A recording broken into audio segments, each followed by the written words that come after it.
जानिए क्या है वात पित्त कफ और इनका हमारे स्वास्थ्य से संबंध। जब भी आप बीमार पड़ते हैं तो कुछ दवाइयाँ खाकर जल्दी से राहत पा लेते हैं, लेकिन कुछ दिन बाद आप फिर उसी बीमारी से पीड़ित हो जाते हैं। असल में कई ऐसे रोग होते हैं जिन्हें अगर जड़ से ख़त्म न किया जाए तो वे बार बार आपको परेशान करते हैं। आज की हमारी चिकित्सा प्रणाली रोग को जड़ से खत्म करने की बजाय उसके लक्षणों को तुरंत आराम दिलाने में ज़्यादा कारगर है। यही वजह है कि अब लोगों का रुझान आयुर्वेद की तरफ ज़्यादा बढ़ रहा है। आयुर्वेद की मदद से आप रोगों से हमेशा के लिए छुटकारा पा सकते हैं।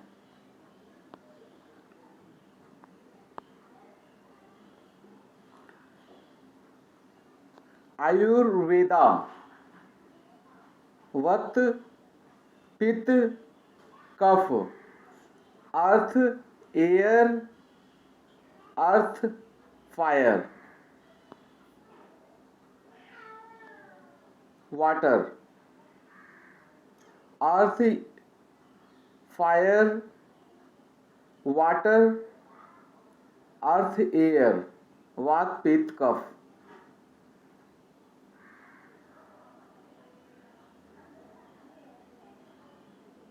पित्त फायर वाटर, कफ अर्थ वाटर, वात एयर अर्थ।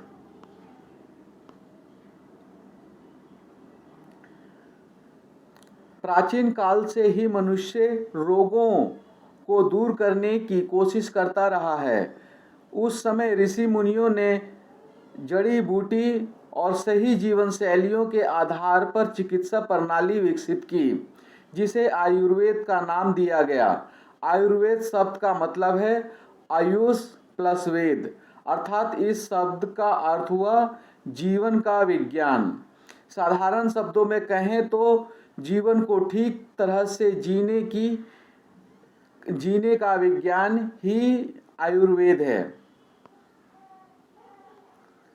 आयुर्वेद की मूल रचना संस्कृत में होने के कारण लोगों को आयुर्वेद के मूल नियमों को समझने में काफ़ी मुश्किलें आती हैं। आयुर्वेदिक पद्धति से जुड़े दोष, गुण, रस और प्रकृति जैसे शब्दों को लोग जानते तो हैं, लेकिन असल में इन शब्दों को सही मायने समझ नहीं पाते हैं। इसलिए हमारा यह प्रयास है कि हम आपको अपने लेखों के जरिए आयुर्वेद के मूल सिद्धांतों को ठीक से समझा सकें और उसमें इससे जुड़ी संपूर्ण जानकारी उपलब्ध करा सकें। आयुर्वेदिक पद्धति से इलाज के दौरान चिकित्सक सिर्फ रोगों के लक्षणों को ही नहीं देखता, बल्कि आपको मन, प्रकृति, दोषों, वात पित्त कफ और धातुओं की स्थिति को भी ध्यान में रखता है। यही वजह है कि एक ही रोगों से पीड़ित होने के बावजूद भी अलग अलग मरीजों की प्रकृति और दोष के अनुसार उसकी दवाइयाँ अलग अलग हो सकती हैं। अब बात आती है कि ये दोष, मन, प्रकृति और धातु क्या है। आइए सबसे पहले दोष क्या है इसे समझते हैं।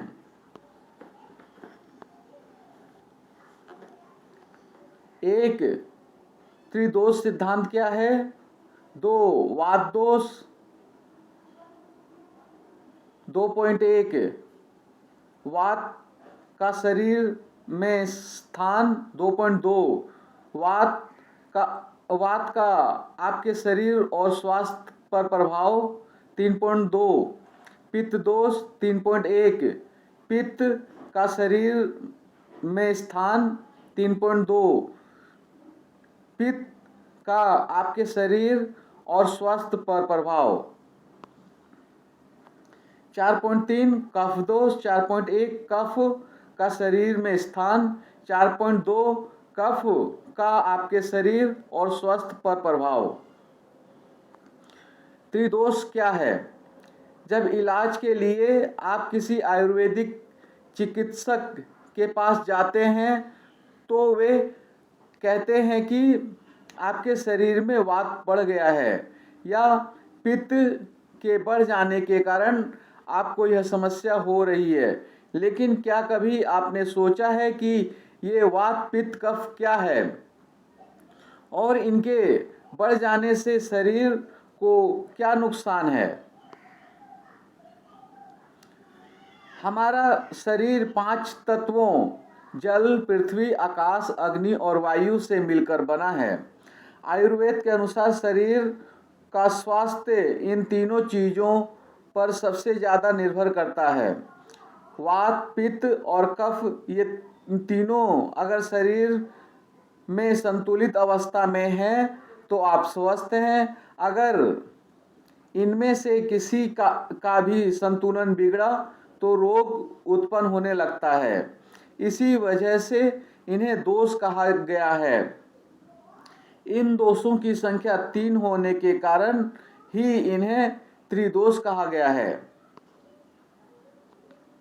प्रत्येक दोष में ऊपर बताए गए 5 तत्वों में से 2 तत्व होते हैं और उन्हीं तत्वों के स्वभाव के आधार पर इन दोषों के लक्षण निर्धारित होते हैं।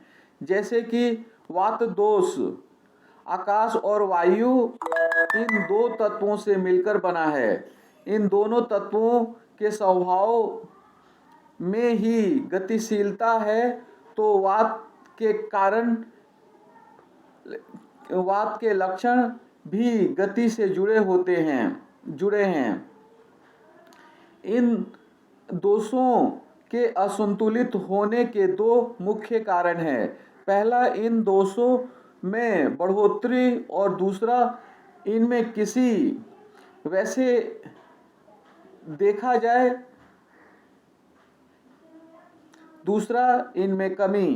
वैसे देखा जाए तो किसी दोष में बढ़ोतरी होने से ही रोग होते हैं, क्योंकि अगर दोष स्वयं ही कमी की अवस्था में है वो रोग उत्पन्न नहीं कर पाएगा। आपकी खराब जीवन शैली और खानपान से इनका प्रभाव बदलता रहता है और यही बीमारियों के मुख्य कारण हैं। इसे ऐसे समझें कि अगर आप कफ दोष को बढ़ाने वाली चीज़ें ज़्यादा खा रहे हैं तो आपको कफ दोष से जुड़े रोगों के होने की संभावना बढ़ जाती है। असल में हमारे शरीर के निर्माण दोष, धातु और मल, इन तीनों से मिलकर हुआ है और इसमें भी दोष को सबसे ज़्यादा महत्वपूर्ण माना गया है। जब ये तीनों दोष संतुलित रहते हैं तो शरीर स्वस्थ रहता है। अगर इसमें से किसी एक का भी संतुलन बिगड़ता है तो आप किसी न किसी रोग के शिकार हो सकते हैं। ये तीनों दोष खुद दूषित होकर धातु और मल को भी प्रभावित कर देते हैं और शरीर में रोग उत्पन्न कर देते हैं। इसलिए इन दोषों को संतुलित होना ही स्वस्थ होने की पहली निशानी है। 1. वात दोष। वात दोष वायु और आकाश, इन 2 तत्वों से मिलकर बना है। वात दोष को सबसे अधिक महत्वपूर्ण माना गया है। इसके अनुसार जो तत्व शरीर में गति या उत्साह उत्पन्न करे वह वात या वायु कहलाता है। शरीर में होने वाली सभी प्रकार की गतियाँ इसी वात के कारण होती हैं। जैसे कि हमारे शरीर में जो रक्त संचार होता है वह भी वात के कारण है। वात की वजह से शरीर के सभी धातुएं अपना अपना अपना काम करती हैं। शरीर के अंदर मौजूद जितने भी खाली स्थान हैं वहाँ यह वायु पाई जाती है। शरीर के किसी एक अंग का दूसरे अंग के साथ जो संपर्क है वह भी वात के कारण ही संभव है। वात इतना प्रभावशाली है कि यह अन्य दोषों को एक स्थान से दूसरे स्थान तक पहुंचा देता है। इसके कारण अगर उस जगह पर पहले से ही वो कोई दोष मौजूद है तो वो और बढ़ जाता है। हमारे शरीर के अंदर होने वाली कोई भी गतिविधि जिसमें गतिशीलता या मूवमेंट है वो वात की वजह से है। जैसे कि शरीर में पसीना या मलमूत्र निकलने की प्रक्रिया भी वात के कारण ही होती है। इस प्रकार देखें तो आयुर्वेद के अनुसार शरीर में सभी प्रकार के रोगों का मूल कारण वात ही है। जिसे व्यक्ति के शरीर में वात दोष ज़्यादा होता है वह वात प्रकृति वाला कहलाता है। वात का शरीर में स्थान। वात का शरीर में मुख्य स्थान कोलन या पेट माना जाता है। इसके अलावा नाभि से नीचे का भाग, छोटी व बड़ी आंतें, कमर, जांघ और हड्डियां भी वात के निवास स्थान हैं। वात का आपके शरीर और स्वास्थ्य पर प्रभाव। वात रूखा, सटील, लघु, सूक्ष्म और चिपचिपाहट से रहित होता है। रुक्षता यानी रूखापन आदि वात के स्वाभाविक गुण हैं।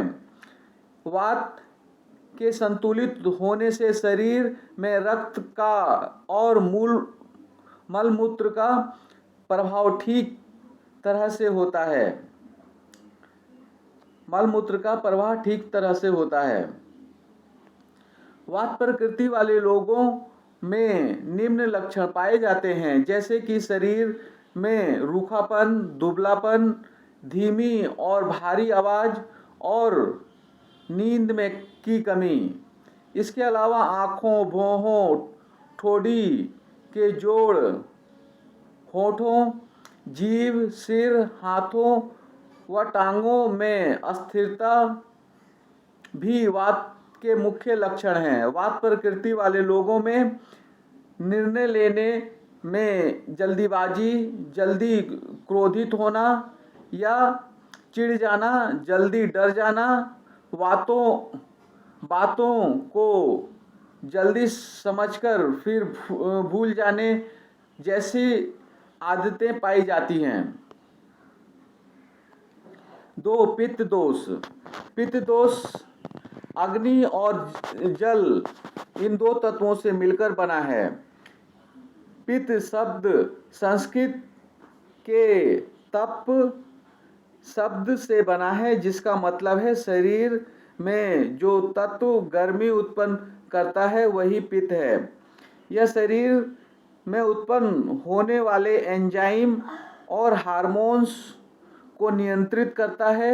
आम भाषा में इसे समझे तो हम जो कुछ भी खाते पीते हैं या सांस द्वारा जो हवा अंदर लेते हैं उन्हें खून, हड्डी, मज्जा, मलमूत्र आदि में परिवर्तित करने का काम पित्त ही करता है। इसके अलावा जो मानसिक कार्य हैं जैसे कि बुद्धि, साहस, खुशी आदि का संचालन भी पित्त के माध्यम से ही होता है। पित्त में कमी से मतलब है कि आपकी पाचक अग्नि में कमी। अगर शरीर में पित्त दोष ठीक अवस्था में नहीं है तो इसका सीधा मतलब है कि आपके पाचन तंत्र में गड़बड़ी है। ऐसे लोगों को कब्ज से जुड़ी समस्याएं ज़्यादा होती हैं। जिसे व्यक्ति के शरीर में पित्त दोष ज़्यादा होता है वह पित्त प्रकृति वाला कहलाता है। पित्त का शरीर में स्थान। शरीर में पित्त का मुख्य स्थान पेट और छोटी आंतें हैं। इसके अलावा छाती व नाभि का मध्य भाग, पसीना, लिम्फ, खून, पाचन तंत्र व मूत्र संस्थान भी पित्त के निवास स्थान हैं। पित्त का आपके शरीर और स्वास्थ्य पर प्रभाव। वात की ही तरह पित्त दोष का भी शरीर के स्वास्थ्य और स्वभाव पर प्रभाव पड़ता है। पित्त का मुख्य गुण अग्नि है। पित्त के संतुलित होने से पेट और आंत से जुड़ी सारी गतिविधियां ठीक तरह से होती हैं। गर्मी ना बर्दाश्त कर पाना, शरीर का कोमल और स्वच्छ होना, त्वचा पर भूरे धब्बे, बालों का जल्दी सफ़ेद होना आदि पित्त के लक्षण हैं। इसका एक गुण तरल भी है जिसकी वजह से मांसपेशियों और हड्डियों के जोड़ों में ढीलापन, पसीना, मल और मूत्र का अधिक मात्रा में बाहर निकालने जैसे लक्षण आते हैं। शरीर के अंगों से तेज बदबू, कच्चे मांस जैसी गंध आना भी पित्त के कारण ही होता है। 3. कफ दोष। कफ दोष पृथ्वी और जल इन दो तत्वों से मिलकर बना है। दोषों के महत्व और कर्म के अनुसार कफ तीसरे स्थान पर आता है।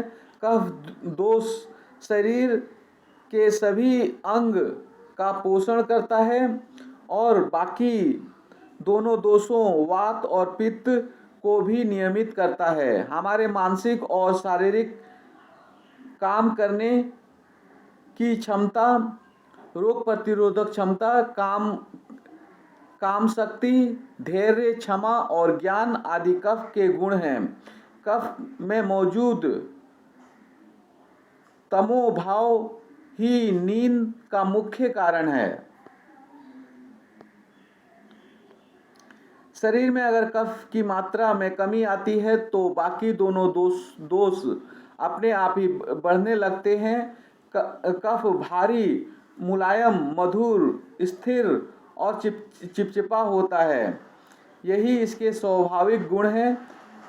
जिस व्यक्ति के शरीर में कफ दोष ज़्यादा होता है वह कफ प्रकृति वाला कहलाता है। कफ का शरीर में स्थान। हमारे शरीर में कफ का मुख्य स्थान पेट और छाती है। इसके अलावा गले का ऊपरी भाग, कंठ, सिर, गर्दन, हड्डियों के जोड़, पेट का ऊपरी हिस्सा और वसा भी कफ का निवास स्थान है।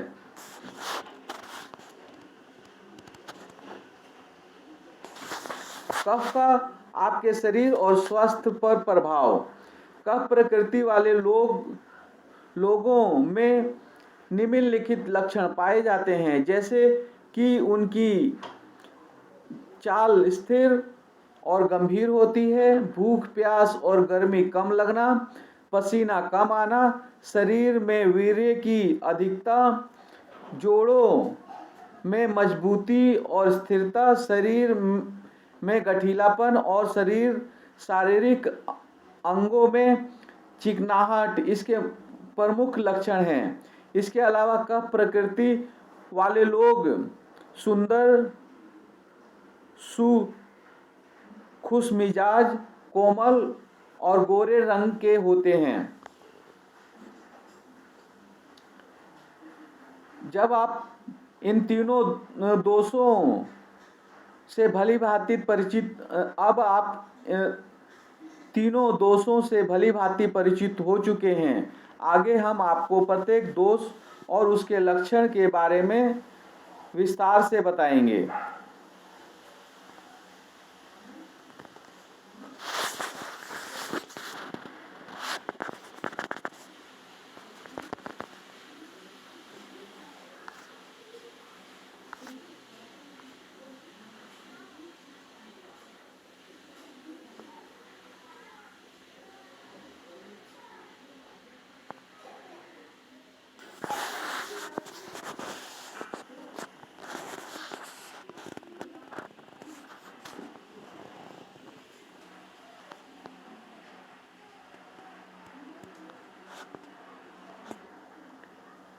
वात पित्त कफ दोष के कारण, लक्षण और इलाज। ये 3 चित्र हैं, एक वात का है, एक पित्त का है, एक कफ का है। वात पित्त कफ दोष के कारण और इलाज। वात पित्त कफ दोष के कारण, लक्षण और इलाज। वात पित्त कफ इन हिंदी। वात क्या होता है? वात इन हिंदी। पित्त क्या होता है? पित्त इन हिंदी। कफ क्या होता है? कफ इन हिंदी। वात क्या होता है? वात इन हिंदी।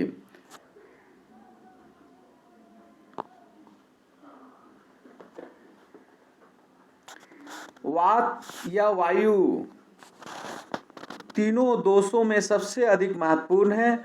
वात या वायु या दोनों ही शब्द संस्कृत के या गति गंधियों धातु से बने हैं। इसके अनुसार जो तत्व शरीर में गति या उत्साह उत्पन्न करे वह वात अथवा वायु कहलाता है। इस प्रकार शरीर में सभी प्रकार की गतियाँ इसी वात के कारण होती है। वात को ही प्राण कहा गया है, अर्थात अथर्ववेद में प्राणे नमो यस्य सर्वमिथा वसे कहकर संपूर्ण ब्रह्मांड को प्राण के वश में कहा गया है। चरक में वायु को ही अग्नि का प्रेरक, सभी इंद्रियों का प्रेरक तथा हर्ष व उत्साह का उत्पत्ति स्थान कहा गया है, क्योंकि यह वायु ही शरीरगत सभी धातुओं और अपने अपने कार्य में प्रवृत्त करता है तथा शरीर को धारण करने वाला वायु ही है। यही प्राण वायु के रूप में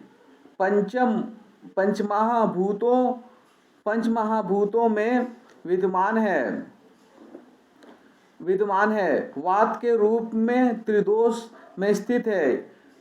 यही वायु श्वास प्रश्वास व ऊर्जा के रूप में देह को धारण करता है। इसी का नाम प्राणवायु या वात है। वात के गुण और कार्य। वात के गुण और कार्य। 1, यह प्राण शब्द जीवनीय शक्ति का घोतक है। 2, यह मन ज्ञानेंद्रियों और कर्म इंद्रियों को अपने अपने विषयों और कर्मों में नियुक्त करता है। 3, शरीर की पाचक अग्नि और धातु अग्नियों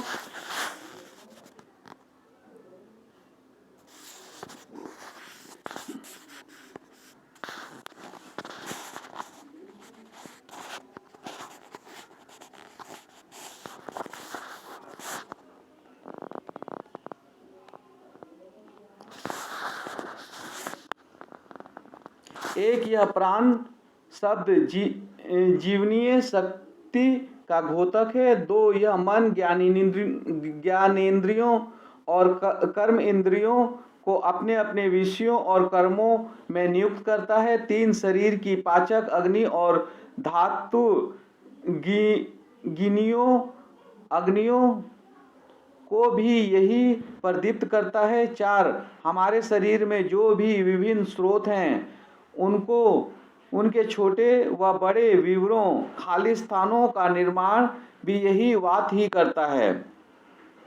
5 रस रक्त आदि प्रत्येक धातु की सूक्ष्म से स्थूल रचना तथा शरीर के एक अंग का दूसरे अंग से संबंध का कारण भी यही वात है। इसी के कारण गर्भ में स्थित भ्रूण का विकास व उसके आकार का निर्माण हो पाता है। 6 नाड़ी मंडल की सभी क्रियाओं का नियंत्रण इसी वात के अधीन है। 7 वात के बिना तो दूसरे दोनों दोष पित्त और कफ भी पंगु के समान निष्क्रिय ही रहते हैं, क्योंकि यह वात ही इन दोनों दोषों तथा मलों को अपने अपने स्थान पर स्थिर रखता है तथा आवश्यकता पड़ने पर अन्यत्र पहुंचाता है। 8 इस प्रकार मल मूत्र स्वेद आदि मलों को शरीर से बाहर निकालने वाला यह वात ही है। जब यह अपनी समावस्था में रहता है तो सभी दोषों धातुओं और मलों को भी रस अवस्था में रखता है, सम अवस्था में रखता है। परंतु जब यह दूषित या कुपित हो जाए तो सभी दोषों धातुओं मलों और स्रोतों को भी दूषित कर देता है, क्योंकि गतिशीलता होने के कारण यह किसी भी दोष को दूसरे स्थान पर पहुंचा देता है, जिससे उस स्थान पर पहले से ही विद्यमान दोषों में वृद्धि हो जाती है और रोग उत्पन्न हो जाता है। इस प्रकार आयुर्वेद के अनुसार शरीर में सभी प्रकार के रोगों का मूल कारण इसी वात का प्रकुपित होना ही है। जहाँ सामान्य दशा में वात दोषों और दूषियों धातु मलों उपधातुओं को अलग अलग रखता है, वही कुपित होने पर इनको आपस में संयुक्त कर देता है, जिससे रोग उत्पन्न हो जाते हैं।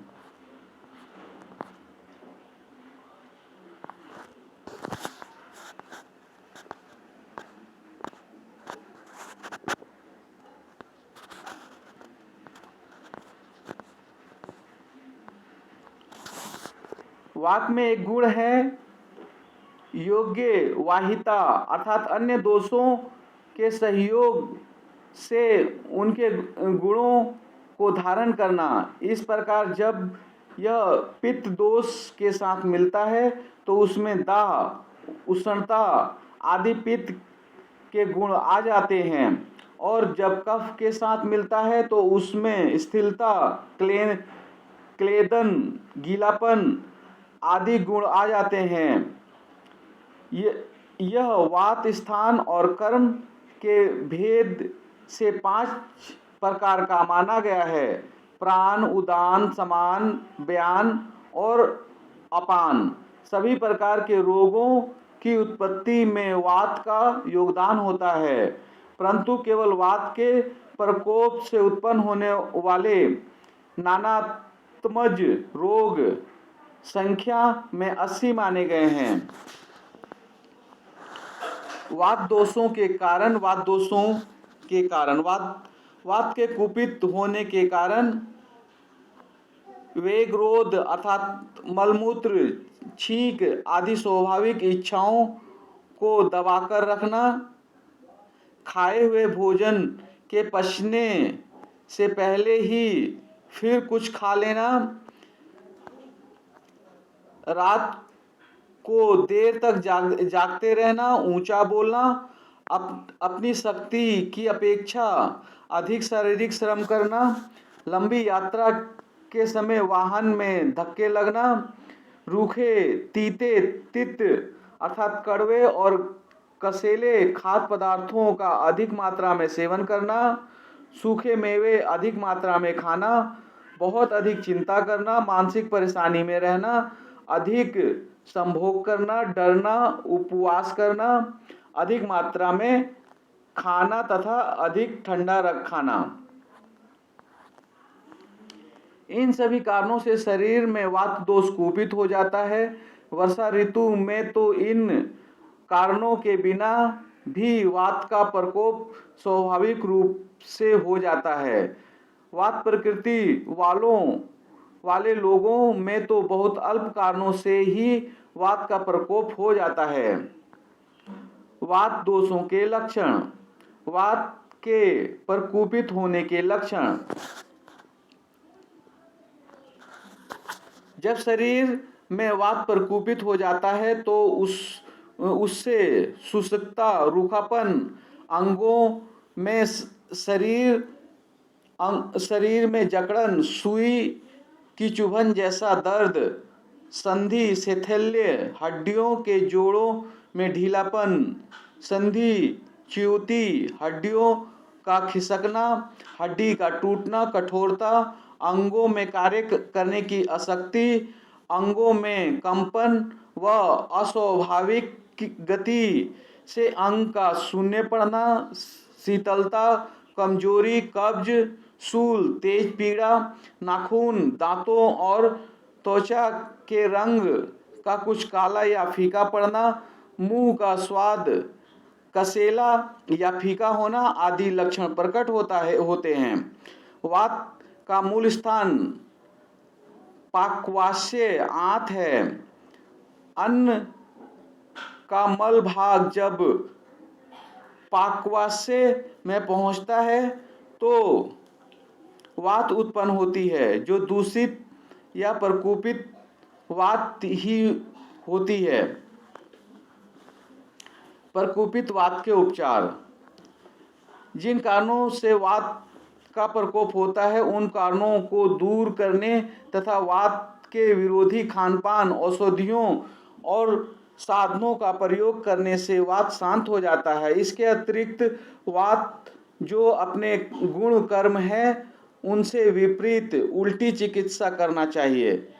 इसी दृष्टि से निम्नलिखित उपायों का प्रयोग करना चाहिए।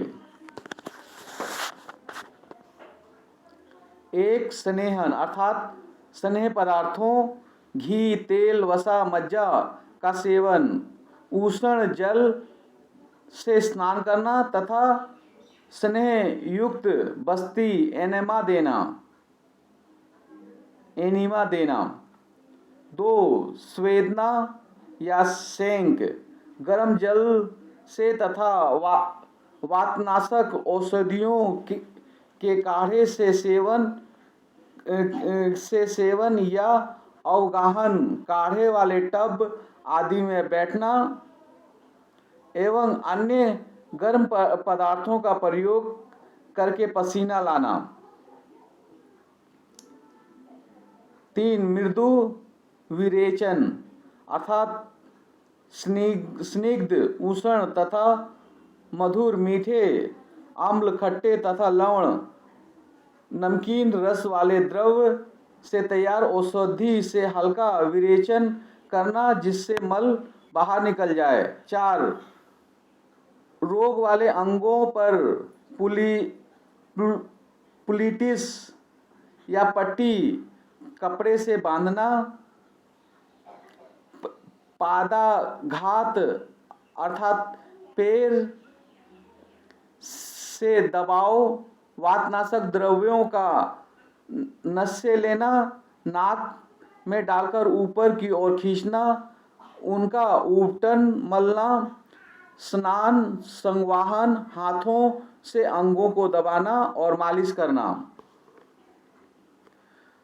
5. वातहर औषधियों के काढ़े की धारा सिर पर डालना, शिरोधारा परिसेक। 6. वाताशामक औषधियों से तैयार आंसू आदि पिलाना। 7. पाचक दीपक, पाचक अग्नि को तेज करने वाली, उत्तेजक, वात को शांत करने वाली तथा विरेचक, मल को बाहर निकालने वाली औषधियों से पकाए गए घी, तेल आदि स्नेह पदार्थों का खाने पीने व मालिश करने के रूप में प्रयोग करना। 8 गेहूं, तिल, अदरक, लहसुन और गुड़ आदि डालकर तैयार किए गए खाद्य पदार्थों का सेवन। 9 स्निग्ध और उष्ण औषधियों से तैयार अनेकों प्रकार के एनिमा का प्रयोग। 10 रोग व परिस्थिति के अनुसार मानसिक उपचार, जैसे रोगी को डराना, एकदम चौंकाना तथा विस्मरण करवाना, जैसे किसी विशेष घटना से रोगी परेशान हुए हों उसे भुलाने की कोशिश करना। स्निग्ध द्रव्यों में वात की शांति के लिए तिल का तेल सबसे अधिक श्रेष्ठ है तथा अनुवासन बस्ती एक प्रकार का एनिमा विशेष रूप से लाभकारी है। जैसा कि पहले कहा गया है, रात का मूल स्थान पक्वाशय बड़ी आंत है, अतः इससे शांत करने के लिए तो निरु और अनुवासन बस्तियां एनिमा के 2 प्रकार सबसे उत्तम उपाय हैं, क्योंकि यह एनिमा पाकवाशय में जल्दी प्रवेश कर सभी दूषित पदार्थों को बाहर निकाल देता है, जिससे वात का प्रशमन हो जाता है।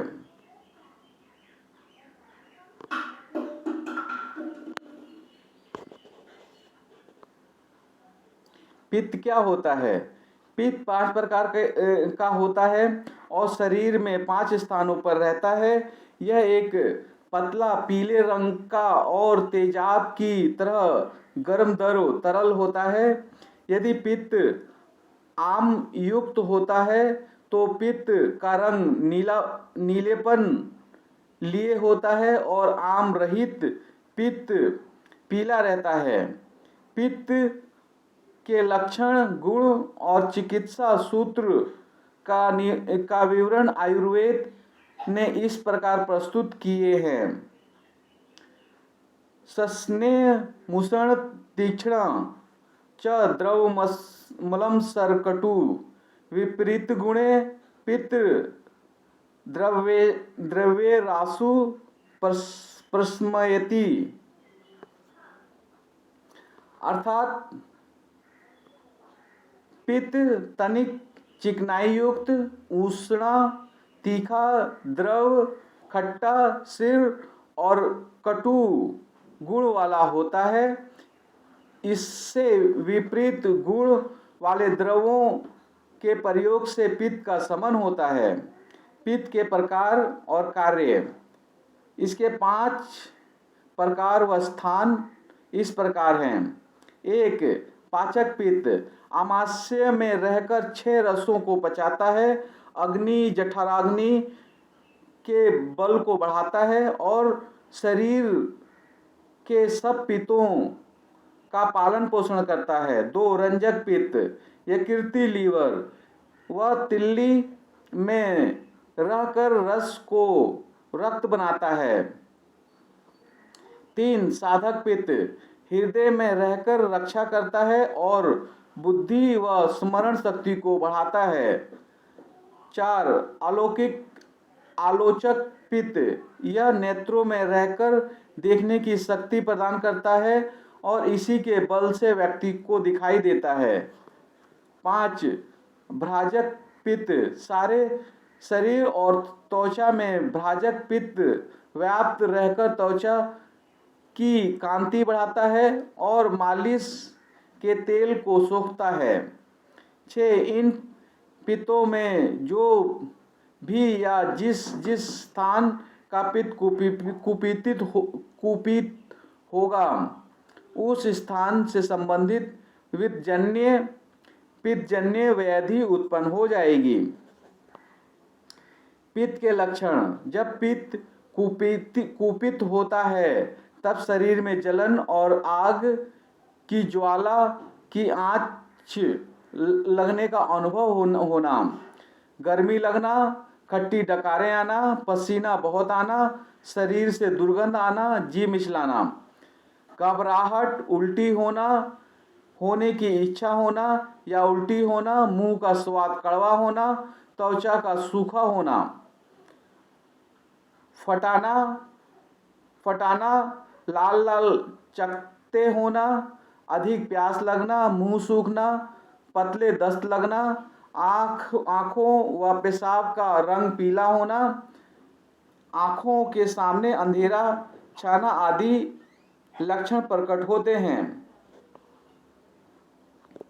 पित्त के कारण, एक, शरीर पर पित्त कुपित होने का मुख्य कारण होता है तेज मिर्च, मसाले, तेल, तले हुए और उष्ण प्रकृति के पदार्थों का लगातार अधिक समय तक अति सेवन करना। 3, इसके अलावा श्रम की अधिकता, मैथुन कर्म में अधिकता, खटाई और खट्टे पदार्थों का सेवन, मादक पदार्थों का सेवन व मांसाहार का सेवन करना, खट्टी दही आदि का सेवन करना। 3, अनुचित ढंग से रहन सहन के कारण पित्त प्रकोप होता है। 4, मानसिक रूप से अधिक क्रोध करना, शोक, चिंता व तनाव से पीड़ित रहना आदि कारणों से भी शरीर में गर्मी बढ़ती है और पित्त कुपित हो जाता है। ऐसे लोग ज़्यादा पित्त प्रकोप से पीड़ित रहते हैं। 5, प्राकृतिक रूप से ग्रीष्म और सर्दी ऋतु में शाम को और आधी रात के समय युवावस्था और अन्न का पाचन होते समय पित्त कुपित रहता है। 6, वर्षा काल में पित्त संचित होता है, शरद ऋतु में कुपित होता है और हेमंत ऋतु में शांत रहता है। पित्त के उपाय: मधुर, कड़वे, कसेले, शीतल, तरल पदार्थ, विचेरक पदार्थ, मुनक्का, केला, आंवला, परवल, ककड़ी, मिश्री, घी, दूध, पित्त पापड़ा, शतावरी, त्रिफला आदि के सेवन से पित्त प्रकोप का शमन होता है। कफ बढ़ाने वाले पदार्थों का उचित मात्रा में सेवन करने से पित्त का शमन होता है। कफ क्या होता है? पित्त की भांति कफ के विषय में विवरण देते हुए आयुर्वेद में बताया गया है कि कफ में 5 प्रकार होते हैं और शरीर में 5 स्थानों पर रहकर कार्य करता है। कफ का परिचय देते हुए आयुर्वेद कहता है: गुरुसती, मृदु, स्निग्ध, मधुर, स्थिर, पिच्छीला, श्लेष्म, प्रस्मयंती, विपरीत, गुणैर्गुणा। अर्थात कफ भारी, ठंडा, मृदु, चिकना, मीठा, स्थिर और पिच्छिल गुण वाला होता है। इन गुणों से विपरीत गुण वाले द्रवों के प्रकार से कफ का शमन होता है। कफ के प्रकार और कार्य: कफ 5 प्रकार व स्थान इस प्रकार हैं। 1, क्लेदन कफ: यह कफ आमाशय में रहकर अन्न आहार द्रव को गीला व अलग अलग करता है। 2, अवलंबन कफ: रसयुक्त वीर्य से यह कफ हृदय में रहकर हृदय भाग का अवलंबन देता है। 3, रस कफ: यह कफ जीभ और कंठ में रहकर चिकनाई बनाए रखता है। 4, स्नेह कफ: यह कफ सभी इंद्रियों को चिकनाई प्रदान कर उन्हें तृप्त रखता है। 5, श्लेष्मा कफ: सभी जोड़े में रहकर इन्हें जोड़े रखकर उन्हें अच्छी तरह रहने व काम करने का सामर्थ्य और सुविधा प्रदान करता है। इन स्थानों में कफ कुपित होने पर इन स्थानों अंगों में से संबंधित कफ अन्य बीमारी पैदा होती है। कफ प्रयोग के लक्षण। कफ प्रकोप के लक्षण। कफ प्रकोप के लक्षण। जब कफ कुपित होता है तब मलमूत्र, नेत्र और सारे शरीर का सफ़ेद पड़ जाना, ठंड अधिक लगना, भारीपन, अवसाद, डिप्रेशन आदि, नींद आना, मुंह चिकना या मीठा रहना, अरुचि, भूख कम हो जाना, पेट भारी लगना, नींद व सुस्ती ज़्यादा, शरीर व सिर में भारीपन, मुंह का स्वाद मीठा, लार गिरना, बार बार मुंह व कंठ में कफ आना, मल ज़्यादा व चिकना होना आदि लक्षण प्रकट होता है। कफ प्रकोप के कारण। बाल्यावस्था में भोजन करने के बाद प्रातःकाल और वसंत ऋतु में कफ प्राकृतिक रूप से कुपित रहता है। 2. शीतकाल में अधिक शीतल व खटाई वाले पदार्थों का सेवन तथा अधिक समय तक ठंड सहन करने से कफ कुपित होता है। 3. हेमंत ऋतु में कफ संचित होता है और प्रवृत्ति ऋतु में शांत रहता है। 4. दिन में सोना, श्रम न करना, आलसी दिनचर्या, अधिक मीठा व चिकना आहार लेना, भारी स्निग्ध पदार्थों का अति सेवन, चावल। 5. उड़द, गेहूँ, दूध, पनीर, दूध, चावल की खीर, मक्खन, घी, मांस, चर्बी, मीठे फल और ठीक प्रकार से भोजन पचाने से पहले फिर भोजन करना आदि, पचने से पहले फिर भोजन करना आदि कारणों से शरीर में कफ का प्रकोप होता है। 6. मानसिक रूप से लोभी मनोवृत्ति रखने से कफ का प्रकोप होता है। इसलिए लोभी, लालची और संग्रह करने का स्वभाव रखने वाले व्यक्ति प्राय मोटा, भारी शरीर और बढ़े हुए पेट वाला होता है। ऐसे व्यक्तियों में कफ प्राय कुपित ही रहता है।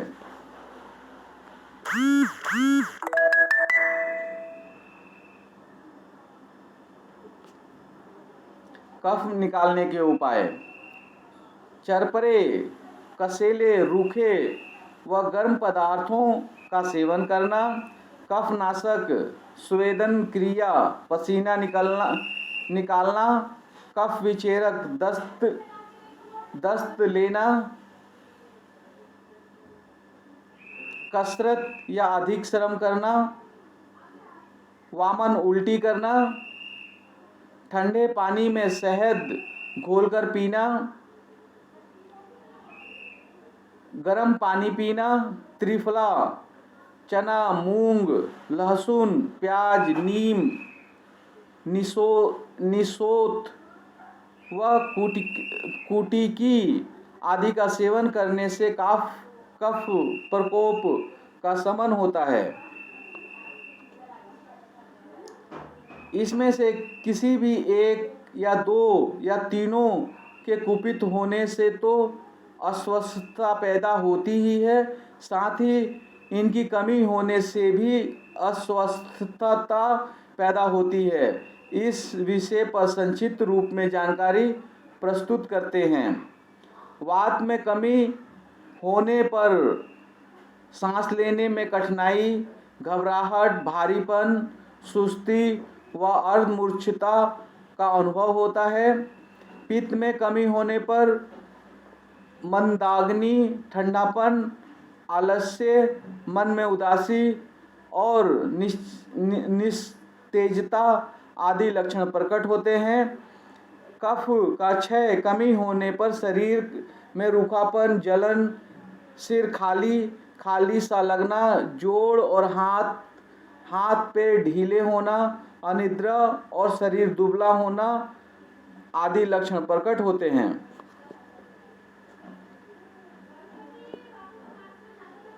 हमारे शरीर के को धारण करने वाली 3 धातुओं यानी कि वात, पित्त और कफ की जो हमारे शरीर और स्वास्थ्य के स्तंभ यानी खंभे हैं, जो कुपित होने पर शरीर को दूषित करने वाले हो जाते हैं, इसलिए धातु नहीं दोष कहे जाते हैं।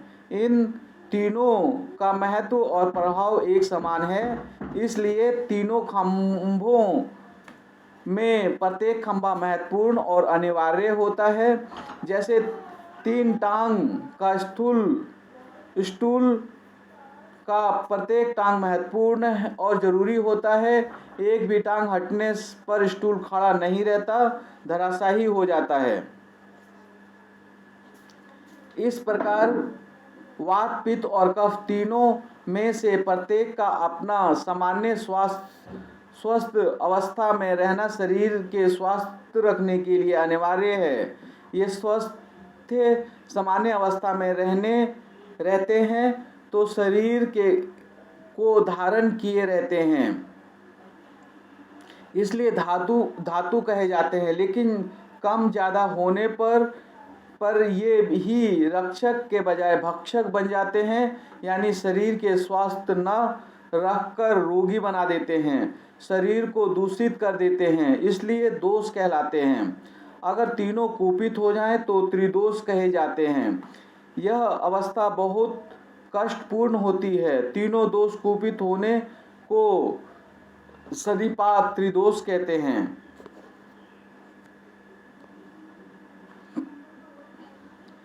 इन तीनों के लक्षण ध्यान में रखें।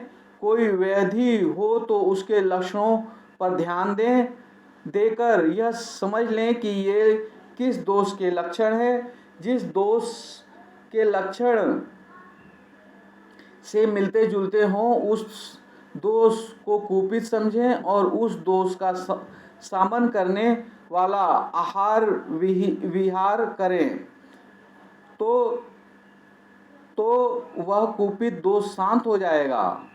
आहार विहार is very important word for healthy lifestyle वाला आहार विहार करें तो वह कुपित दोष शांत हो जाएगा और रोगों में आराम होने लगेगा। इस ज्ञान से लाभ उठाएं, यानी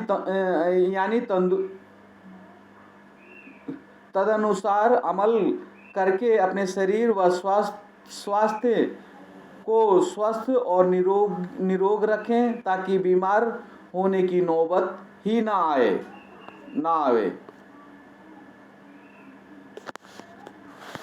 उम्मीद है आपको वात, पित्त और कफ के बारे में पूरा समझ में आ गया है। अभी भी आपको कोई दिक्कत है तो आसान तरीके से समझने के लिए आप वात, पित्त, कफ पर YouTube पे वीडियो देख सकते हैं। राजीव दीक्षित जी की वीडियो है, वह काफ़ी अच्छी है और भी बहुत सारे वीडियो उपलब्ध हैं, तो वहाँ से भी और अधिक जानकारी ले सकते हैं। Thank you very much for watching this video.